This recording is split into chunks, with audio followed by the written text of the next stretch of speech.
पिछले क्लास में हेडिंग क्या डाले थे हम लोग? Sources of organic compounds. आपको बताया गया था कि इसका मेन सोर्स जो है वह एनिमल और प्लांट्स है, और ये लिविंग थिंग्स के अंतर्गत आते हैं, और नॉन लिविंग थिंग्स के अंतर्गत पेट्रोलियम और कोल भी इसका इम्पोर्टेंट सोर्स है। और 90% जो ऑर्गेनिक कंपाउंड हम लोगों को मिलता है वह सब सिंथेटिक है, मतलब उस सब को लैब में जो है ना सिंथेसाइज किया जाता है, बनाया जाता है, उसका संश्लेषण किया जाता है। नीचे एरो देंगे और लिखेंगे। पहले तो हेडिंग डाल देंगे,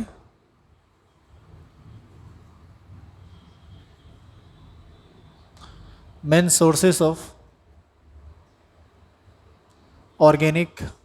क्या हेडिंग क्या था, क्या कल क्या लिखे थे? Sources of organic compounds.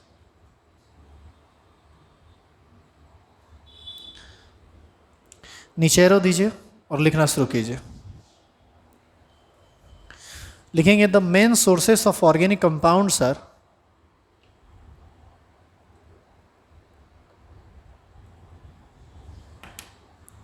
the main sources of organic compounds are animals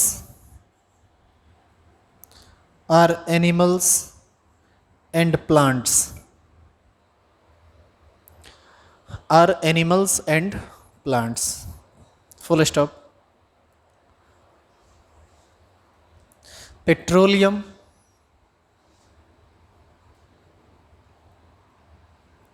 and coal are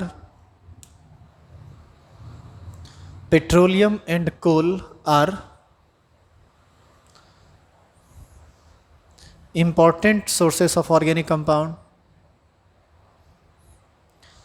Petroleum and coal are important sources of organic compounds,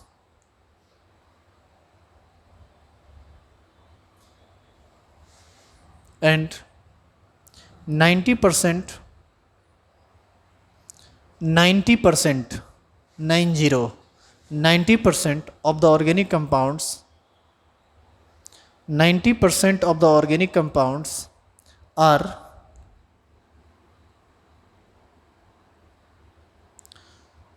synthesized in lab by natural organic compounds.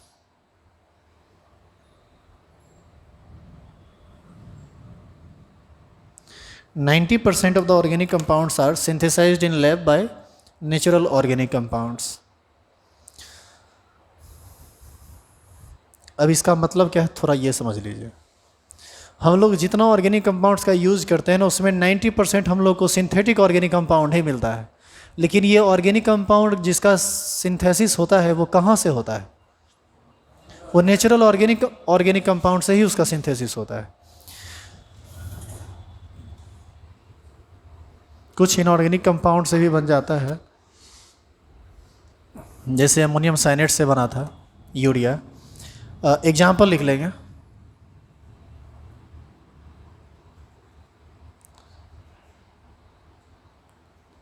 इसका जो natural sources है ना, उसके अंतर्गत सबसे पहले आता है लिविंग सोर्सेस।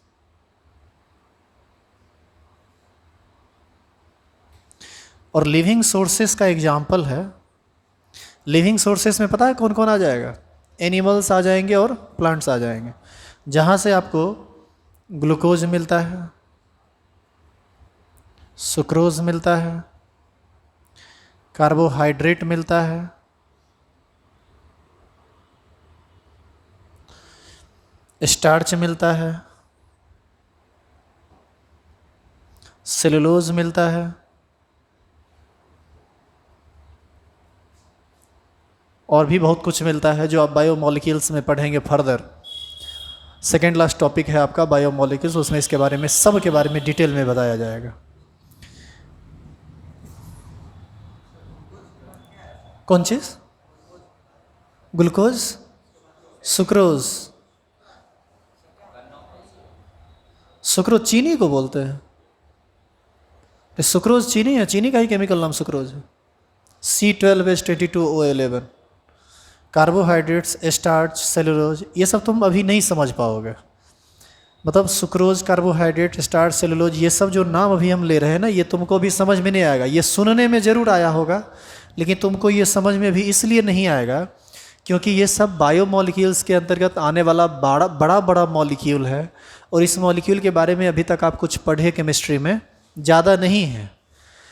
हाँ, एक बात है, पढ़ना है ये, और ऑर्गेनिक केमिस्ट्री का सेकेंड लास्ट चैप्टर जब हम लोग पढ़ेंगे तो वो अपने आप आ जाएगा, और इसके बारे में ये आपका सिलेबस है, इसलिए इसको छोड़ा भी नहीं जा सकता है। टोटल बात पढ़ाया जाएगा और प्रॉपर वे में पढ़ाया जाएगा, और एक एक बात आपको समझ में आ जाएगी। सबसे अच्छी बात ये है, इसके लिए परेशान नहीं होना है, जब आएगा तो देखेंगे। तो लिविंग सोर्सेस से आने वाला ये सारा एग्जाम्पल पता है कहाँ से ये सब मिलता है? ये सब प्लांट से मिलता है। लिविंग सोर्सेस से ही आने वाला जो एग्जाम्पल जो हमको एनिमल से मिलता है, इसके अंतर्गत आता है प्रोटीन्स,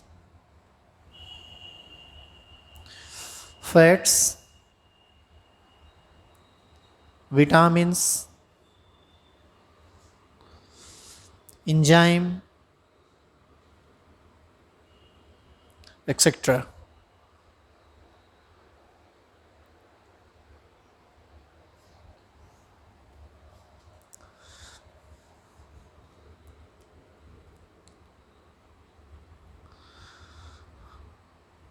तो प्लांट से मिले या एनिमल से मिले, ये सब किस सोर्सेस के अंतर्गत आएगा? लिविंग सोर्सेस के अंतर्गत। अब हम लोग इसमें पढ़ेंगे कौन? Non living. नीचे में एरो देके लिख दीजिए, non living sources. Non living sources के अंतर्गत ही आता है एग्जाम्पल में कोल, पेट्रोलियम, ये सब इसका non living source.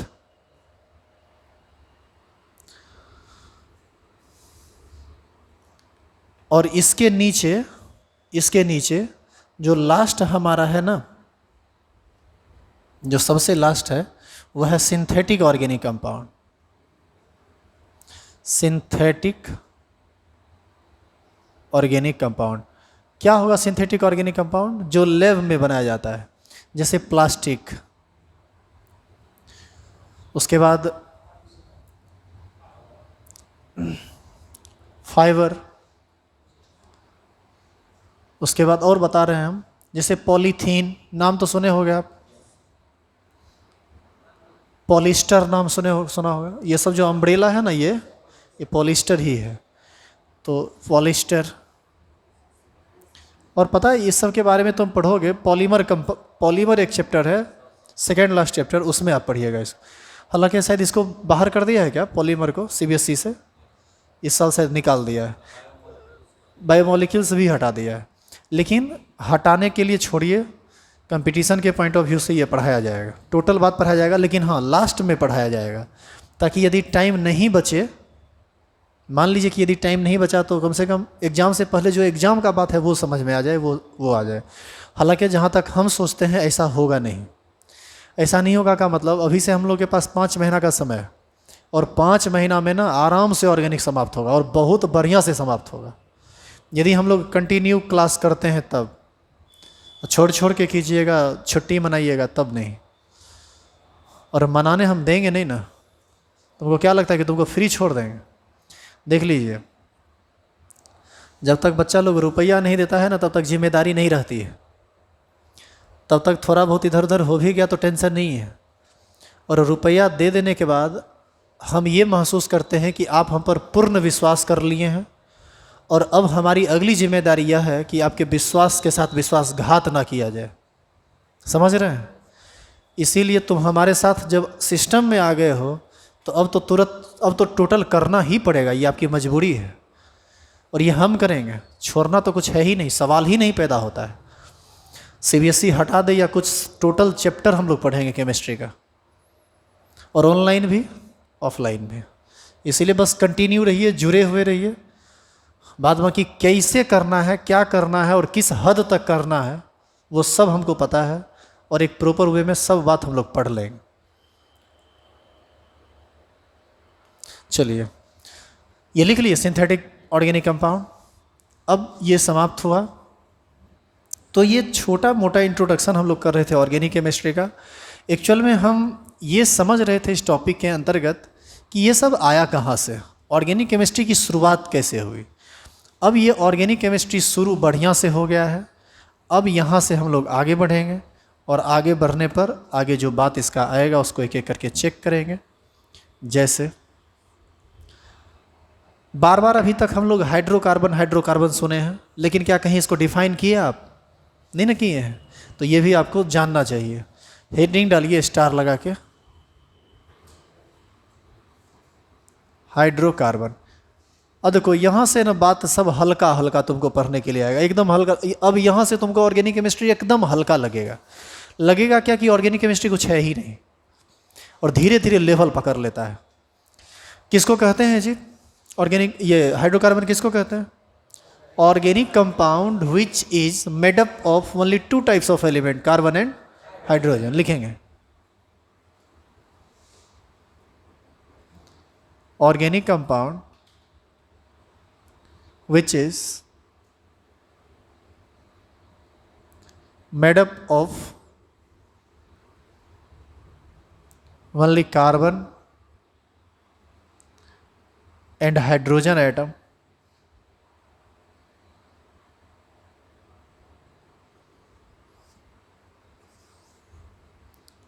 is called hydrocarbon. जैसे CH4, C6H6, C2H4 एक्सेट्रा। देखो तो इसमें सिर्फ कार्बन और हाइड्रोजन ही है ना, इसीलिए ये हाइड्रोकार्बन।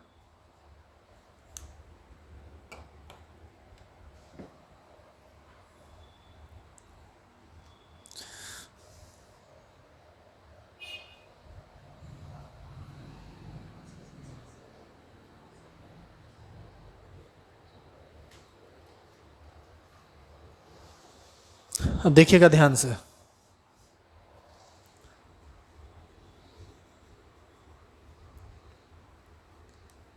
ये जो हाइड्रोकार्बन है ना बाबू, ये 3 तरह का होता है on the basis of bond between carbon carbon.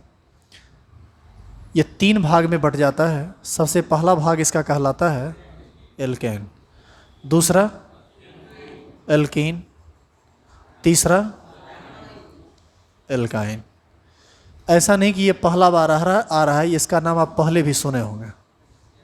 और इस समय कुछ समझाने वाला ज़्यादा बात है नहीं, तो ज़्यादा हम इसमें समझाएंगे नहीं, हम बस लिखा के छोड़ देते हैं। हालांकि एक बस छोटा छोटा बात बताते हैं आपको।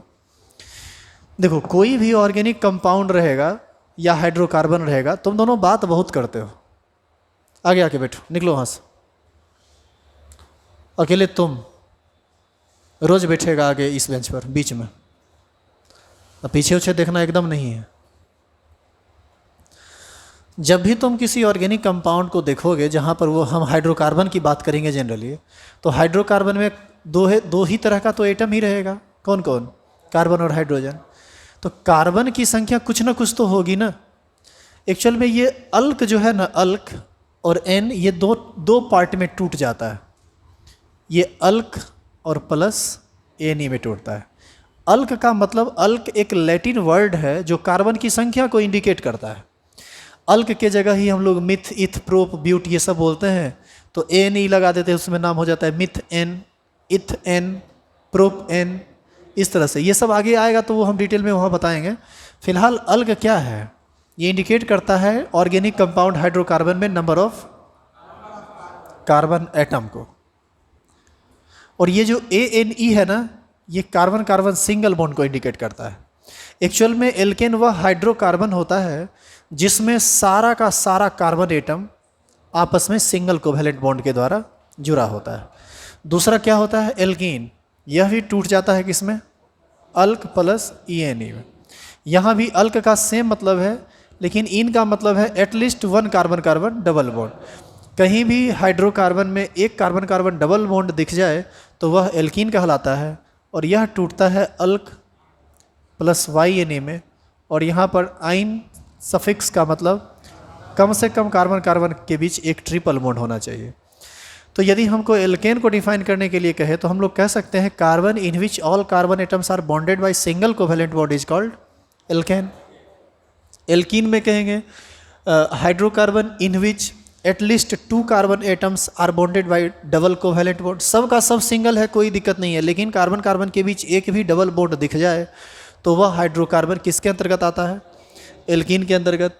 और एल्काइन कम से कम एक ट्रिपल बॉन्ड दिख जाए तो हम लोग इसको एल्काइन कहेंगे। ये जैसे लिखा हुआ है वैसे लिख लीजिए और फटाफट तीनों को डिफाइन करके 2-3 एग्जाम्पल डाल दीजिए। इस सब में ज़्यादा कुछ भारी बात नहीं है, इसीलिए इस पर ज़्यादा बोलना नहीं है, जैसे लिखा हुआ है। अच्छा एक बात और, थोड़ा सा रुकेंगे आप। एल्केन को ही ना सेचुरेटेड हाइड्रोकार्बन कहा जाता है।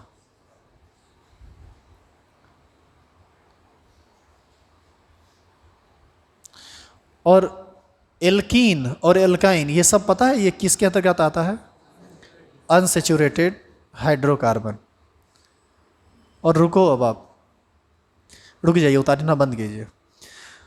अब हमको ये जानना है यहाँ पर सेचुरेटेड वर्ड का क्या मतलब होता है और अनसेचुरेटेड वर्ड का मतलब क्या होता है। अनसेचुरेटेड हाइड्रोकार्बन का मतलब होता है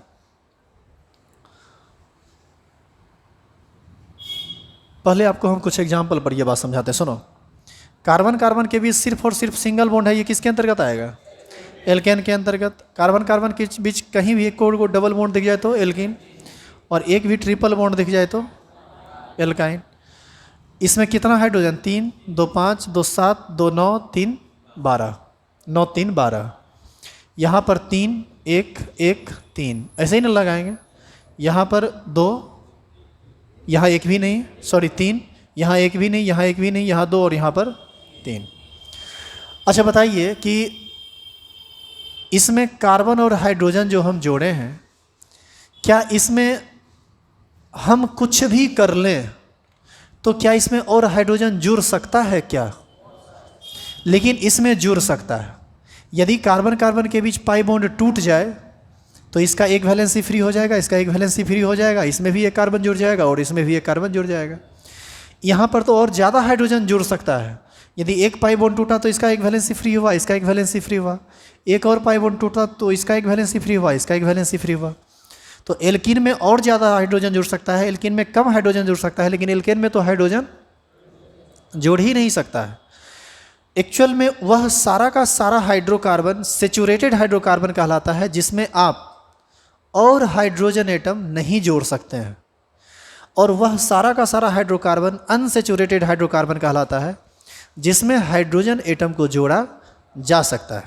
more hydrogen atoms can be added to the hydrocarbons is called unsaturated, and no more carbon atom can be added to the hydrocarbons, then that hydrocarbons are called saturated. Actual में saturated का मतलब ही होता है no more carbon atom can be added to the hydrocarbon, और unsaturated का मतलब होता है more carbon atom, sorry more carbon नहीं, सॉरी उल्टा हम बोल गए, hydrogen. No more hydrogen atoms. आप एक काम कीजिए, लिख लीजिए मोर। अब जैसे लिख रहे हैं लिखिए, और जैसे ये इंडिकेट किया गया है लिख लीजिए। More hydrogen atom can be added to the hydrocarbon. मतलब ये हुआ कि जो हाइड्रोकार्बन तुमको पहले से मिला हुआ है, ठीक है, जो हाइड्रोकार्बन तुमको पहले से मिला हुआ है उसमें तुम और हाइड्रोजन जोड़ सकते हो, ये हुआ अनसेचुरेटेड। और ऐसा हाइड्रोकार्बन जिसमें और हाइड्रोजन तुम नहीं जोड़ सकते हो, उसका मतलब हुआ सेचुरेटेड।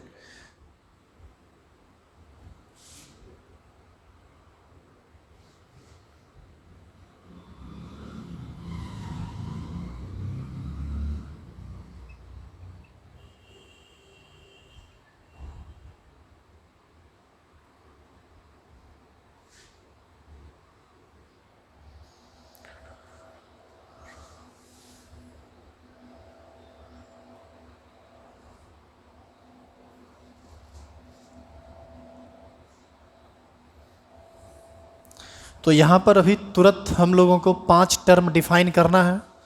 एल्केन, एल्कीन, एल्काइन, और उसके बाद सेचुरेटेड हाइड्रोकार्बन और अनसेचुरेटेड हाइड्रोकार्बन।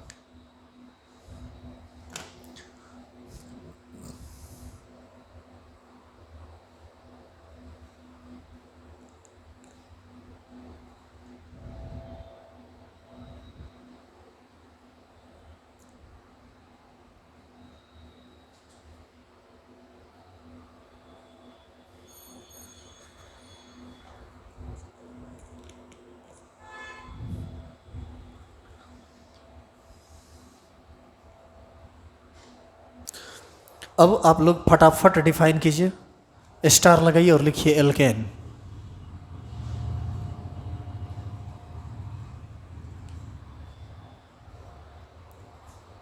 और थोड़ा तेजी में लिखना। हाइड्रोकार्बन इन विच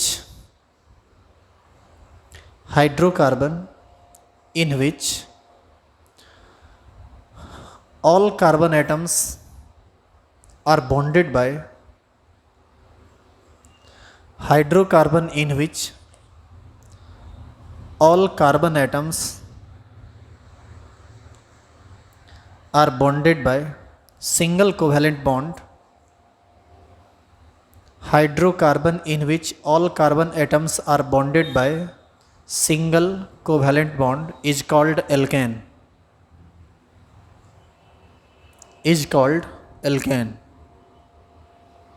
एग्जाम्पल लिख देंगे। देखो यहाँ पर कार्बन कार्बन के बीच सिर्फ और सिर्फ कैसा बॉन्ड है? सिंगल बॉन्ड है। तो ये किसके अंतर्गत आएगा? अच्छा, सबसे पहले ये बताइए, तो ये हाइड्रोकार्बन है या नहीं? काहे ये हाइड्रोकार्बन है? क्योंकि यह एक ऐसा कंपाउंड है जिसमें सिर्फ कार्बन और हाइड्रोजन। एग्जाम्पल अपने मन से फटाफट लिखिए, 2 गो 3 गो 4 गो कार्बन दिखा दो, जितना दिखाने का इच्छा है।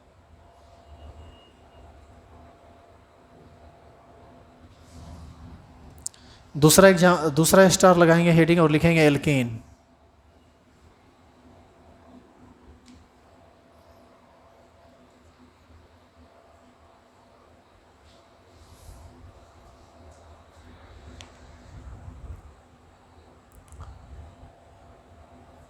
लिखिए, hydrocarbon in which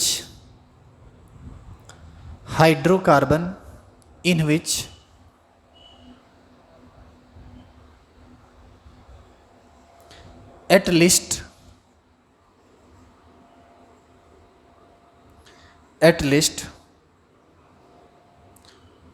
2 carbon atoms are bonded by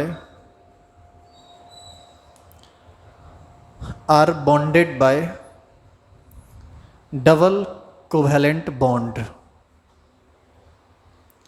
Are bonded by double covalent bond.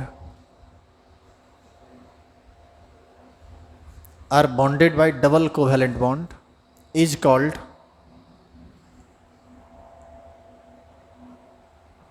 alkene. इधर सुनो, इसी एग्जाम्पल में यदि हम बीच में डबल बॉन्ड दिखा दे तो सही है क्या? ये नहीं सही है। कार्बन कितना 5 बॉन्ड बना लिया, तो यहाँ से हमको 2 हाइड्रोजन को निकाल के दिखाना पड़ेगा, तब सही है। अब ये एग्जाम्पल सही है। यानी आप एक चीज़ देख रहे हैं कि डबल बॉन्ड आप दीजिएगा तो हाइड्रोजन की संख्या घटेगी, ट्रिपल बॉन्ड दीजिएगा तो और घटेगी। अगला एग्जाम्पल आपका ये हो गया।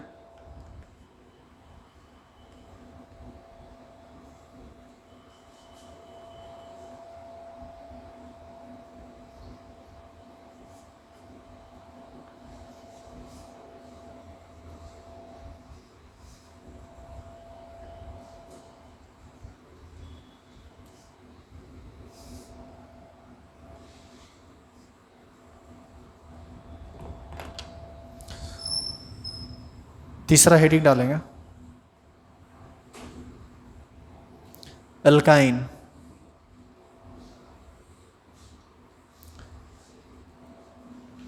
Hydrocarbon in which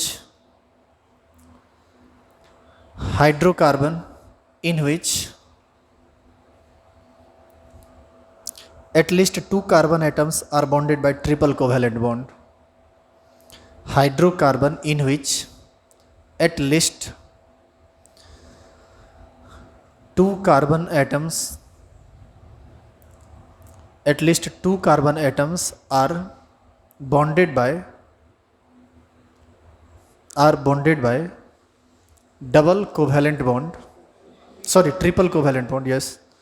triple covalent bond is called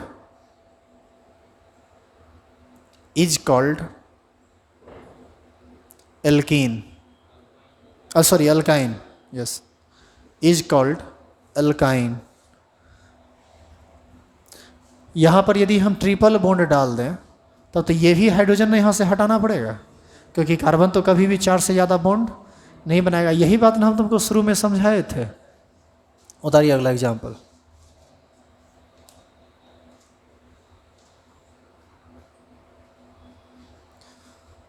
लिखेंगे सैचुरेटेड हाइड्रोकार्बन।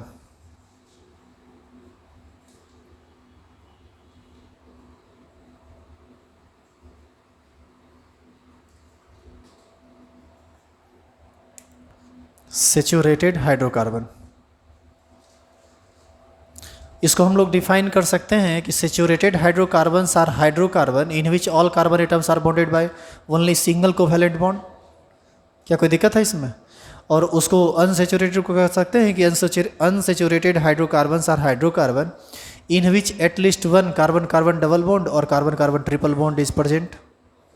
डबल बॉन्ड रहे या ट्रिपल बॉन्ड रहे या दोनों का दोनों रहे, वो सब किसके अंतर्गत आएगा? अनसैचुरेटेड के अंतर्गत। तो लिखेंगे, हेडिंग हो चुका है आपका, लिखेंगे saturated hydrocarbons are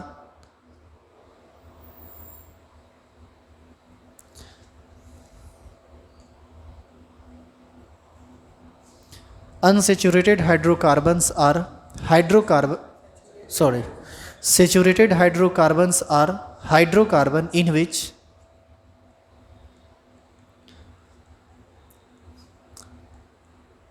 saturated hydrocarbons are hydrocarbon in which all carbon atoms are bonded by single covalent bond. All carbon atoms are bonded by single covalent bond. Single covalent bond is called saturated hydrocarbon.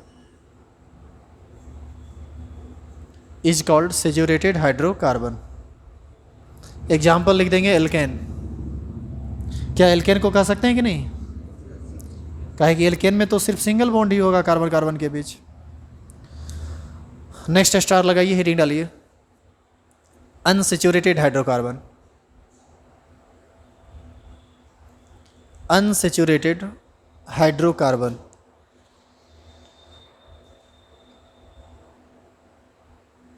Unsaturated hydrocarbon, arrow दीजिए और लिखिए unsaturated hydrocarbons are hydrocarbon. Unsaturated hydrocarbons are hydrocarbon in which at least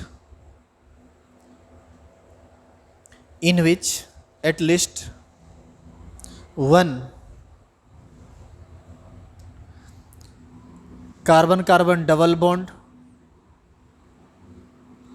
और one carbon carbon triple bond और both are present.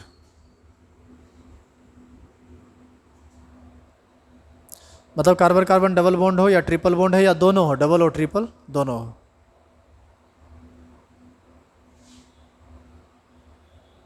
Example लिख देंगे alkene and alkyne.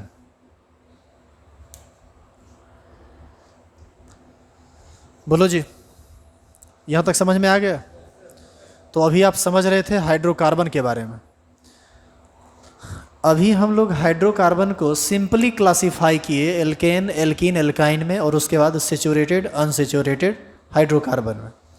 अभी हम पूरे ऑर्गेनिक कंपाउंड को क्लासिफाई नहीं किए हैं, अभी सिर्फ हम छोटा छोटा बात थोड़ा थोड़ा सा आपको बताएं हाइड्रोकार्बन के बारे में। आगे आएगा क्लासिफिकेशन ऑफ ऑर्गेनिक कंपाउंड्स थोड़ा डिटेल में, लेकिन उससे पहले आएगा structural representation of organic compounds. Heading डालिए।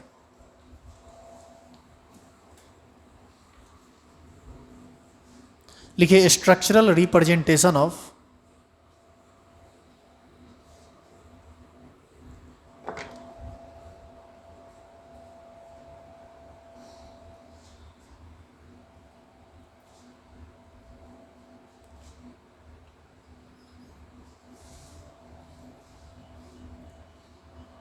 Organic compounds.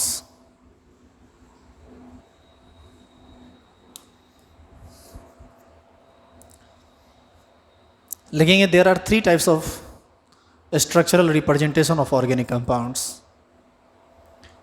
There are 3 types of structural representation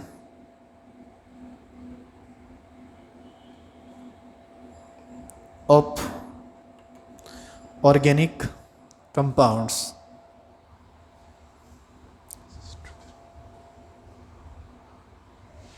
इसका जो सबसे पहला है वह है लुईस स्ट्रक्चर, दूसरा है कंडेंस्ड स्ट्रक्चर और तीसरा है बॉन्ड लाइन स्ट्रक्चर।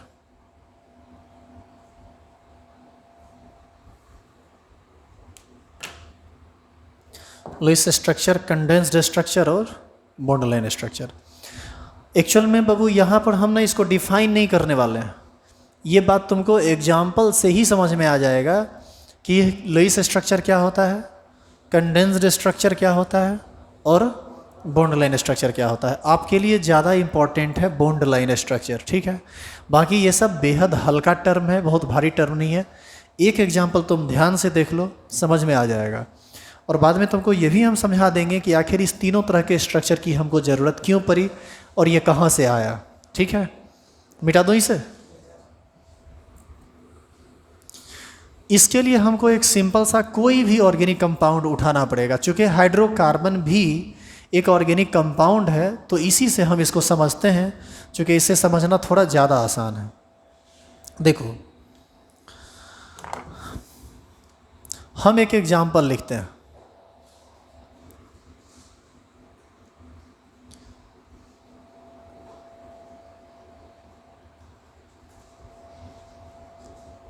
इसमें कितना हाइड्रोजन लगेगा? 3 सॉरी, इसमें 2 2 2 और इसमें, क्योंकि ऐसा करने पर ही इसका 4 बॉन्ड पूरा होगा। यदि हम कार्बन और हाइड्रोजन का कंपाउंड बनाते हैं, चूँकि हम पहले बोल दिए हैं कि हम हाइड्रोकार्बन की बात कर रहे हैं, तो यहाँ पर कितना हाइड्रोजन जोड़ना होगा? एक एक करके हम सब जगह वैलेंसी पर जोड़ते चले जाते हैं।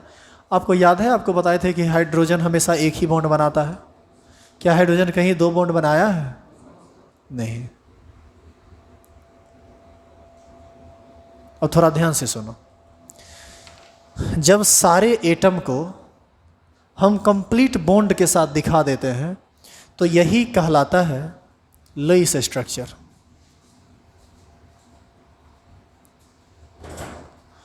और हम चाहें तो इसी स्ट्रक्चर को थोड़ा कंडेंस कर सकते हैं। C के साथ 3 हाइड्रोजन है, इसको क्या कह सकते हैं? CH3। कार्बन कार्बन के बॉन्ड को दिखा दीजिए, चूँकि कार्बन कार्बन के बॉन्ड पर हाइड्रोकार्बन का क्लासिफिकेशन होता है, सिंगल बॉन्ड तो एल्केन, डबल बॉन्ड तो एल्केन, ट्रिपल बॉन्ड तो एल्काइन।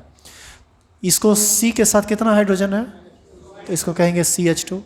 यहाँ भी CH2 CH2 और CH3।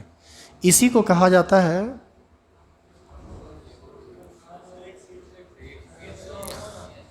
छः है क्या जी? CH2 CH3। तो इसी को हम लोग क्या बोलते हैं? Condensed structure.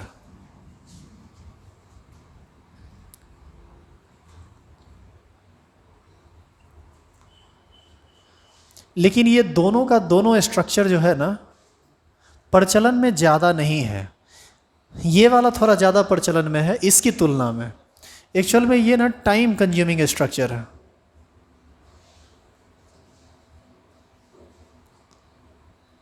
ये सब स्ट्रक्चर जब तुम बनाओगे ना तो इसमें टाइम लगता है। और ऑर्गेनिक कंपाउंड में हम लोगों को इतने सारे कंपाउंड पर अध्ययन करना होता है जहाँ पर हमारे पास टाइम नहीं होता है। तो हम लोग क्या करते हैं, उसको शॉर्टकट में दिखाते हैं। कैसे दिखाते हैं? कितना कार्बन है? 6। तो आपको क्या करना है, इसको इस तरह से दिखाइए कि आपको 2 इंड मिले और 4 कॉर्नर मिले। ये इंड जो है ये कार्बन को इंडिकेट करता है, यह इंड भी किसको इंडिकेट करेगा? कार्बन को। जो कॉर्नर है वह भी किसको इंडिकेट करेगा? कार्बन को। तो 1 carbon, 2 carbon, 3 carbon, 4 carbon, 5 carbon और कितना हो गया? 6 कार्बन हो गया। यही इसी को हम लोग क्या बोलते हैं? Bond line structure.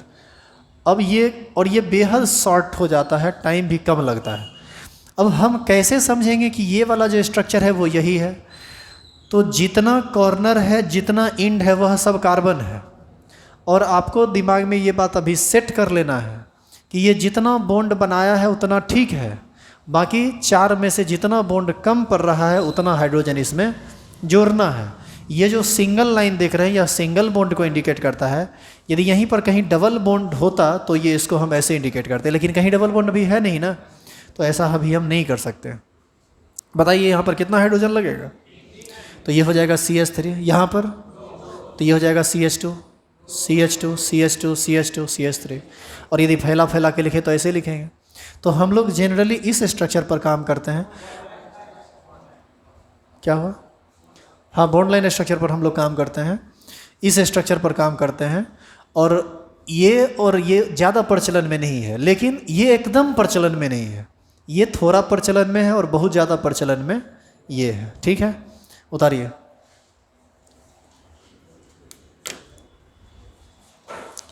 तो ये जो बॉन्ड लाइन स्ट्रक्चर आप देखिए, ये हाइड्रोकार्बन का देखिए, इसमें कभी कभी दूसरा तीसरा भी आएगा। तो हम 2-3 एग्जाम्पल करा देते हैं जिससे आपको समझने में दिक्कत ना हो आगे। और इसको जल्दी जल्दी कीजिए, भी ख़त्म करेंगे तभी छुट्टी देंगे।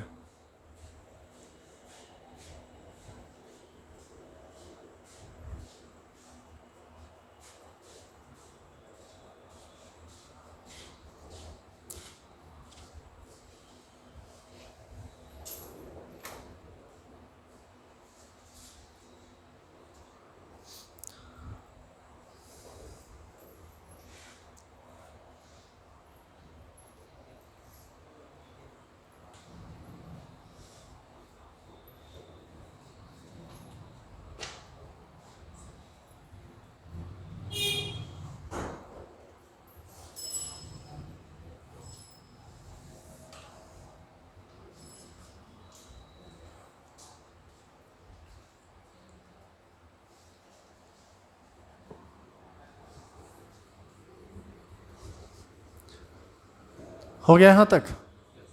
आप C6H6 खूब सुनते हैं, बेंजीन होता है ना जी। और आप इसका स्ट्रक्चर भी ऐसे बनाते होंगे, और सब लोग इसको बेंजीन कहते हैं। एक्चुअल में ये पता है, ये बेंजीन का बॉन्ड लाइन स्ट्रक्चर ही तो है। यहाँ पर क्या होगा? Carbon carbon carbon carbon carbon carbon. जहाँ सिंगल लाइन है सिंगल बॉन्ड, जहाँ डबल लाइन है डबल बॉन्ड। तो इसी का यदि हम थोड़ा सा डिटेल स्ट्रक्चर करें, यानी कंडेंस स्ट्रक्चर में इसको हम चेंज करें, तो ये कैसे चेंज करेगा बताइए? 1 कार्बन, दूसरा कार्बन, तीसरा कार्बन, चौथा, पाँचवा, छठा और सातवां। साइक्लिक रिंग है, जहाँ जहाँ डबल बॉन्ड है double bond double bond double bond. और बताओ इसमें कितना हाइड्रोजन लगेगा? एक H लगा दिए, यहाँ भी 1 H, यहाँ भी 1 H, यहाँ भी 1 H, यहाँ भी 1 H और यहाँ भी 1 H। इसीलिए इसको हम लोग बोलते हैं C6H6।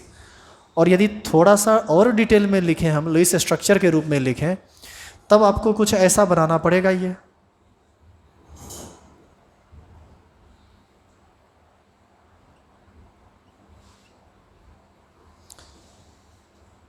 सब हाइड्रोजन सिंगल बॉन्ड बनाएगा, तो एक हाइड्रोजन इधर, एक हाइड्रोजन इधर, एक हाइड्रोजन इधर, एक इधर, सबको फ्रेश बॉन्ड में दिखाइए।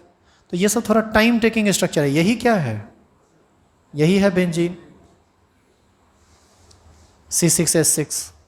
तो ये कहें वो कहें, बात बराबर है। ये आपका हो गया इसका बॉन्ड लाइन स्ट्रक्चर। ये हो गया आपका कंडेंस्ड स्ट्रक्चर। कंडेंस्ड स्ट्रक्चर में ना सिर्फ कार्बन कार्बन के बॉन्ड को दिखाया जाता है, बाकी के बॉन्ड को नहीं दिखाया जाता है, हाइड्रोजन के बॉन्ड को नहीं दिखाया जाता है। एडिशनल कोई एलिमेंट ऑक्सीजन, क्लोरीन, सल्फर ये सब आएगा तो उसको फिर दिखाया जाता है। कंडेंस्ड स्ट्रक्चर, और ये इसी को हम लोग कहेंगे लुईस स्ट्रक्चर। ये सबको साथ साथ उतारिए, सब में रुकना नहीं है, क्योंकि ये सब इतना हल्का चीज़ है जिस पर ज़्यादा डिस्कस करना समय की बर्बादी है। और हम केवल ये पढ़ने के लिए ऑर्गेनिक नहीं पढ़ रहे हैं, ये तो कुछ है ही नहीं। जिस लेवल पर आप हैं उस लेवल पर तो इसका कोई मतलब ही नहीं है। ये तो 6, 7, 8 स्टैंडर्ड का बच्चा भी जानता होगा। आपके स्टैंडर्ड को पकड़ने के लिए हम बस हिंट कर दे रहे हैं, ताकि आगे कभी ऐसा ना लगे कि पढ़वे नहीं किए।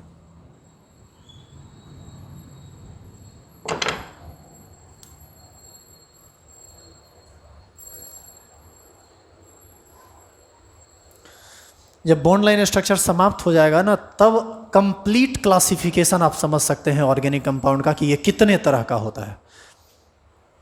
अभी कंप्लीट क्लासिफिकेशन नहीं पढ़े हैं, और नेक्स्ट क्लास से वही स्टार्ट होगा, और वो थोड़ा चलता है लंबा। एक्चुअल में उस वर्ड का हम यूज करेंगे यहाँ पर जिसका ज़रूरत आपको आगे बार बार पड़ेगा।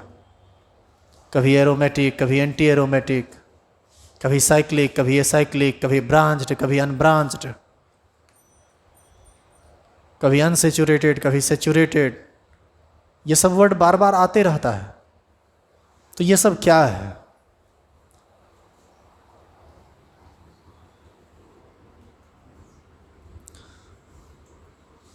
मिटा दूं? अब ज़्यादा नहीं जाना है इसमें डिटेल में, 1-2 एग्जाम्पल करके इसको यहीं पर हम लोग ड्रॉप करेंगे।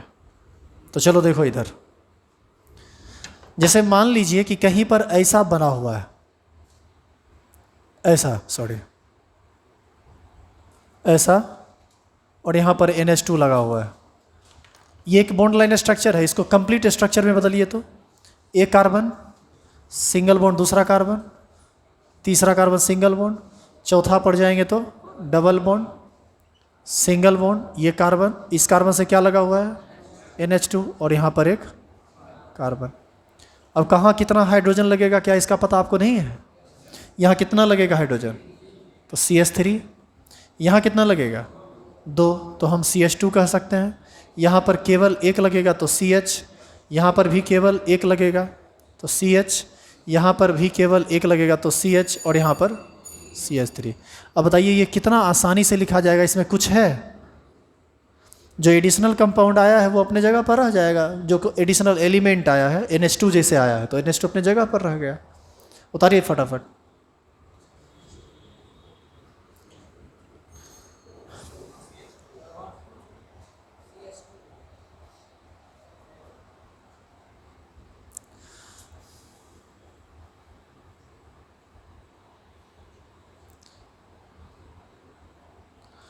बताइए तो ये कौन सा कंपाउंड है? आप बनाइए तो इसका डिटेल स्ट्रक्चर। और ये लास्ट है आज का, इसके बाद आज काम नहीं होगा।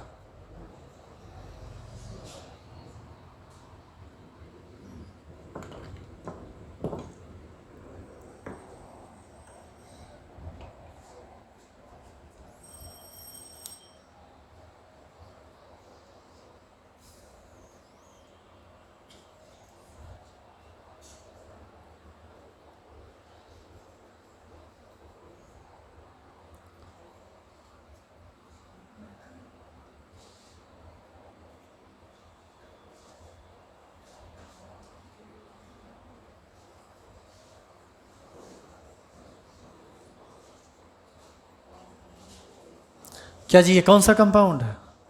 ये उतार लिए हो क्या? इसको हम अब देखो, इसमें इतना सोचने जैसा बात नहीं है। कार्बन है एक, CH3 होगा यहाँ पर, सिंगल बॉन्ड CH2 होगा यहाँ पर, सिंगल बॉन्ड CH2 होगा यहाँ पर एक सिंगल बॉन्ड के साथ कार्बन है जिसमें डबल बॉन्ड ऑक्सीजन है, फिर CH2 होगा और फिर CH3 होगा।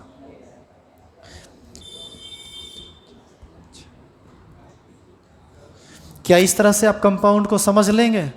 शॉर्टकट में बनाए हुए कंपाउंड को इस तरह से आप समझ सकते हैं और किसी भी ऑर्गेनिक कंपाउंड पर बेहद आसानी से काम कर सकते हैं। अच्छा, जैसे ये बना हुआ है, देखने में भले ये स्क्वायर या रेक्टेंगल लगता हो, लेकिन ऑर्गेनिक कंपाउंड स्क्वायर, ये ऑर्गेनिक कंपाउंड में स्क्वायर या रेक्टेंगल नहीं है, यह एक साइक्लिक कंपाउंड है। इसको साइक्लोब्यूटेन बोलते हैं। यहाँ पर एक कार्बन होगा, एक एग्जाम्पल और लिख लीजिए आप। यहाँ पर एक कार्बन होगा, यहाँ पर एक कार्बन होगा, यहाँ एक कार्बन होगा, यहाँ एक कार्बन होगा और सब आपस में साइक्लिक कंपाउंड बना रहा है। यहाँ पर 2 हाइड्रोजन होगा, यहाँ 2 हाइड्रोजन, तभी ये इसका ऑक्टेट, ये 4 बॉन्ड पूरा होगा और यहाँ 2 हाइड्रोजन, यानी ये फॉर्मूला बनेगा C4H8।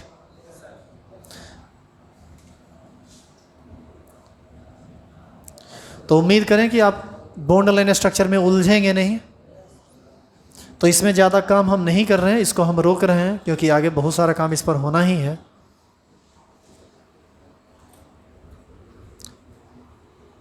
हम 2-4 स्ट्रक्चर लिख देते हैं, घर पर आप इसको डिटेल में लिख लीजिएगा और यदि नहीं बने तो पूछिएगा। जो ऑनलाइन पढ़ रहे हैं, यदि यूट्यूब पर पढ़ रहे हैं तो कमेंट कर दीजिए, यदि ऐप के थ्रू पढ़ रहे हैं तो दिक्कत हो तो व्हाट्सएप कर लीजिए, और जो यहाँ पढ़ रहे हैं वो चेक कर लीजिएगा, पूछ लीजिएगा यहाँ आके। यदि आप उलझे तब, नहीं उलझे तब कोई बात ही नहीं, इसको आप डिटेल में लिख लीजिएगा। अरे मुँह बंद किया रे, धर्मशाला में आया है जी।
ये टोटल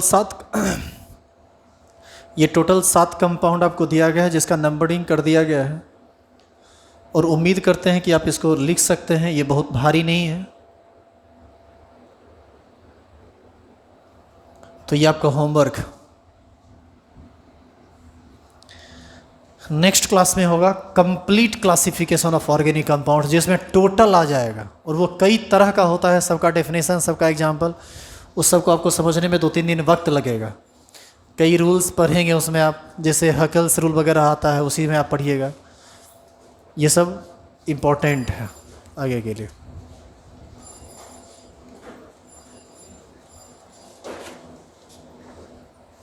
आइए कल सुनिए, कल क्लास नहीं है आपका, मॉर्निंग में क्लास है, नाइट में जो भी क्लास चल रहा है कल नहीं है। तो हम लोग फिर इस टाइम में परसों मिलेंगे, ठीक है।